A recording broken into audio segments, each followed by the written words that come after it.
Words cannot describe how strange the MCU's M.O.D.O.K. is in Ant-Man and the Wasp, Quantumania. After 31 feature films and 8 television series in the Marvel Cinematic Universe, things are starting to get a little weird.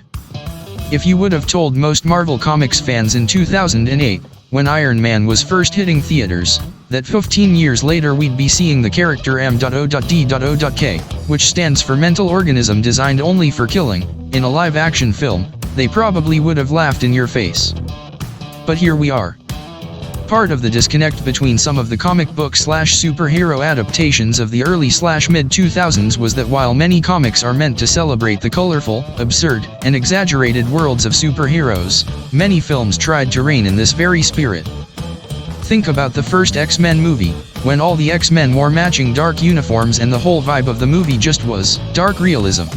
That movie is not horrible, but it doesn't quite fit the vibe that most X-Men fans fell in love with when reading, say, writer Chris Clarement's legendary run on the mutant team. We'll get another big screen take on the X-Men soon enough.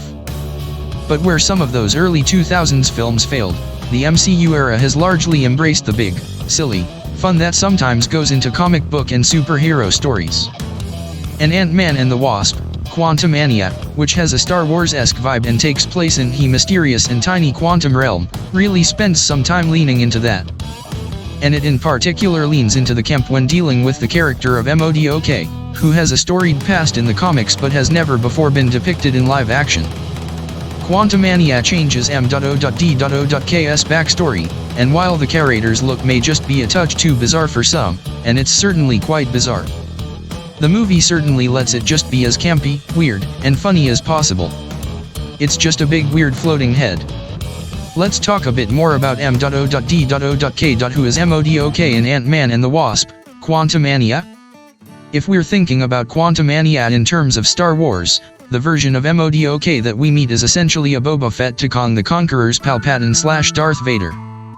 Once Scott Lang, Paul Rudd, Cassie Lang, Catherine Newton, Hope Van Dyne, Evangeline Lilly, Janet Van Dyne, Michelle Pfeiffer, and Hank Pym, Michael Douglas, are accidentally sucked into the quantum realm, it takes them a moment to fully get their bearings.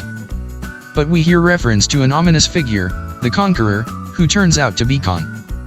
And we eventually learn that Kong has commissioned the Hunter to come after Janet, whom Kong had already met when she was stuck in the quantum realm, and, perhaps most surprisingly, that the Hunter, a nickname given to M.O.D.O.K, is actually a Marvel Cinematic Universe villain we've met before, Darren Cross, aka Yellow Jacket from the first Ant-Man film.